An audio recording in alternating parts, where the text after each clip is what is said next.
बोलो शंकर भगवान की जय। नमः शिवाय, ओम नमः शिवाय, हर हर भोले नमः शिवाय, नमः शिवाय, ओम नमः शिवाय, हर हर भोले नमः शिवाय।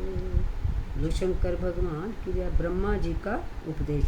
सूर्य बोले, पूर्व काल में जब कल्पों का नाश हो गया और बाद में पुनः इस कल्प का उदय हुआ तो 6 कुलीन मुनियों ने सृष्टि के प्रारंभ होने पर विचार किया कि सबसे परे है या नहीं। इसका निर्णय कराने के लिए वे ब्रह्मा जी के पास गए। ब्रह्मा जी ने बताया कि जो सर्वप्रथम उत्पन्न हुआ है उसमें मन वाणी की कोई गति नहीं है, तथा जो ब्रह्मा, इंद्र और शिव आदि महाभूतों और इंद्रियों की उत्पत्ति एवं समस्त संसार को पैदा करने वाला है वही सबसे परे है। ऐसे सर्वज्ञ जगदीश्वर महादेव ही हैं जो भक्ति के द्वारा दर्शन देते हैं। रुद्र आदि देव भी उनके दर्शनों की अभिलाषा रखते हैं।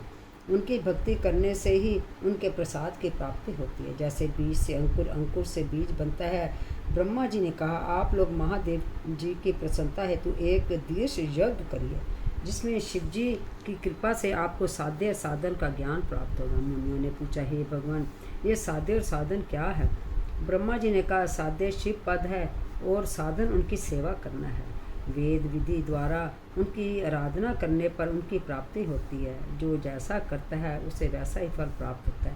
कान से सुनना, मुंह से कहना तथा मन से मनन करना भी एक महान साधन है, क्योंकि महेश्वर हमेशा सुनने, कीर्तन करने तथा मनन करने योग्य हैं। इसलिए साध्य तक पहुँचने के लिए साधन पर जुड़ जाना चाहिए। गुरु के द्वारा शिव योग को प्राप्त करना चाहिए। पहले कुछ क्लेश उत्पन्न हो सकता है, परंतु बाद में परमानंद की प्राप्ति होती है। बोल शंकर भगवान की जय। नमः शिवाय, ओम नमः शिवाय, हर हर भोले नमः शिवाय। सनत कुमार व्यास संवाद। मुनियों ने ब्रह्मा जी से पूछा, श्रवण, मनन और कीर्तन क्या है, कैसे किए जाते हैं? ब्रह्मा जी ने उत्तर दिया, ईश्वर के रूप, गुण, नाम और उनकी लीलाओं से अपनी पूजा और जप द्वारा रुचि उत्पन्न करना एवं लगातार युक्तियों सहित अपने मन को उनके सामने करना मनन कहलाता है। पर ब्रह्म महादेव जी या शंभु भगवान के नामों को बार बार लेना या जप करना ही कीर्तन कहलाता है।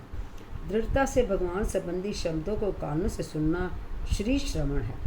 सत्संग में बैठकर महादेव जी की कृपा से श्रवण और कीर्तन करके उसका मनन करें तो ये सर्वोत्तम मनन है। इससे हमारी आत्मा पवित्र रहती है। सूर्य जी बोले, हे मुनियों, मैं इस साधन के बारे में एक प्राचीन इतिहास सुनाता हूँ, उसे सुनो। एक बार सरस्वती के तट पर मेरे गुरुदेव भगवान वेद व्यास जी तप कर रहे थे। वहाँ पर सनत कुमार जी ने उनसे पूछा, हे भगवान, शिव जी तो आपके प्रत्यक्ष सहायक हैं, फिर आप ऐसा कठोर तप क्यों कर रहे हो? व्यास जी ने उत्तर दिया, मैं अपनी मुक्ति के लिए तप कर रहा हूँ। तब सनत कुमार जी ने कहा, ऐसा ही भ्रम मुझे भी हुआ था। इसी तरह मैंने भी अपनी मुक्ति के लिए मंदराचल पर्वत पर तप किया था। तब शिव जी की आज्ञा से उनके नंदीश्वर ने मुझे बताया कि शिव जी के कीर्तन, श्रवण तथा मनन द्वारा ही मुक्ति मिल जाती है। तब मेरा भ्रम दूर हो गया था। अतः व्यास जी, आप भी ऐसा ही करें। ऐसा कहकर सनत कुमार जी चले गए। इस पर ऋषि ने पूछा, जो व्यक्ति श्रवण, कीर्तन और मनन नहीं करता वे बिना प्रयत्न के किस प्रकार मुक्त हो सकता है? कृपा करके हमें बताइए। बोलो शंकर भगवान की जय। नमः शिवाय, ओम नमः शिवाय, हर हर भोले नमः शिवाय। लिंगेश्वर परिचय। श्री सूर्य जी ने बताया, यदि कोई व्यक्ति श्रवण, मनन और कीर्तन के स्थान पर शिवलिंग की स्थापना करके उसका पूजन करता है तब भी वे इस संसार रूपी सागर से मुक्ति पाएगा। मैंने अपने गुरु जी से सुना कि शिव जी ब्रह्म स्वरूप, निष्फल, कला रहित तथा काल सहित हैं। इस निष्फल में निराकार लिंग की प्रधानता है। वे सभी कलाओं से युक्त हैं और साकार निराकार से ही शिव जी ब्रह्म संज्ञक भी हैं। व्यक्ति शिव जी के साकार रूप और निराकार रूप दोनों को पूजते हैं। प्राचीन काल में ब्रह्मा विष्णु के विवाद पर उन्होंने शिवलिंग में प्रकट होकर दर्शन दिए थे। तभी से शिवलिंग इस संसार में पूज्य हो गया। इससे सबका कल्याण होता है और मोक्ष की प्राप्ति होती है। ब्रह्मा और विष्णु का विवाद। पूर्व समय की बात है कि भगवान विष्णु अपने पार्षदों सहित लक्ष्मी के साथ शेष शैया पर शयन कर रहे थे। ब्रह्मा जी भी वहाँ पहुँचे। विष्णु को संबोधन करके बोले, हे पुत्र, तुम कौन हो? उठो, तुम मुझे देखो, मैं तुम्हारा भगवान यहाँ आया हूँ। विष्णु ये सुनकर क्रोध को दबाते हुए बोले, हे पुत्र, तुम्हारा कल्याण हो, आओ बैठो, देखो मैं तुम्हारा पिता हूँ, कहो तुम्हारा मुख टेढ़ा क्यों हो गया है। ब्रह्मा जी बोले, समय के फेर से तुम्हें अभिमान हो गया है। हे पुत्र, मैं तुम्हारा स्वामी हूँ, इस समस्त संसार का पितामह हूँ। विष्णु बोले, अरे चोर, तुम मुझे अपना बड़प्पन क्या दिखाते हो? सारा संसार तो मुझ में निवास करता है।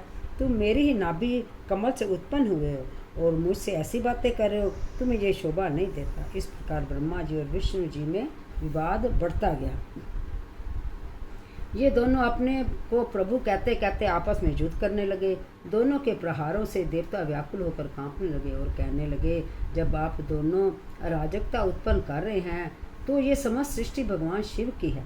उनके बिना इस सृष्टि का एक तिनका भी इधर से उधर नहीं हो सकता है। अतः हम सब शिव शंकर के पास चलते हैं। इतना कहकर सब देवता वहां पहुंचे जहां महादेव जी पार्वती जी के साथ सभा में मणि में सिंहासन पर विराजमान थे। देवताओं को आया देखकर शिव जी ने उन सबको अपने पास बुलाकर बोले, बोलो शंकर भगवान की जय।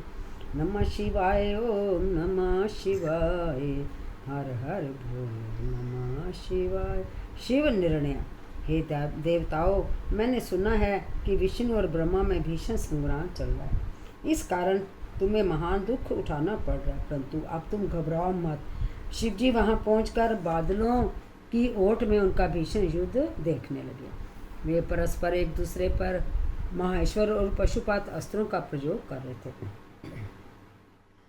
इनके प्रयोग करने पर त्रिलोकी भस्म हो जाती है। इस प्रलय के वातावरण को देखकर शिवजी एक तेजोमय अग्नि के समान दोनों के पत्थे में जाकर चमकते हुए स्तंभ लिंग के रूप में प्रकट हुए। विष्णु और ब्रह्मा महातेज वाले स्तंभ को देखकर विस्मय में पड़ गए। दोनों कहने लगे, ये इंद्रियातीत अग्नि स्वरूप स्तंभ क्या है? हमें इसका पता लगाना होगा। ये कहकर दोनों वीर शीघ्रता से चल पड़े। विष्णु जी शुक्र का रूप धारण करके पाताल में गए और ब्रह्मा जी हंस का रूप धरकर ऊपर आकाश में गए, परंतु दोनों में से किसी को भी उस प्रकाश में लिंग का भेद पता नहीं चला। ब्रह्मा जी ने आकाश में केतकी का फूल देखा और उसे तोड़कर ले आए। उन्हें यह निश्चय हो गया कि उन्होंने महातेजस्वी स्तंभ का पता पा लिया।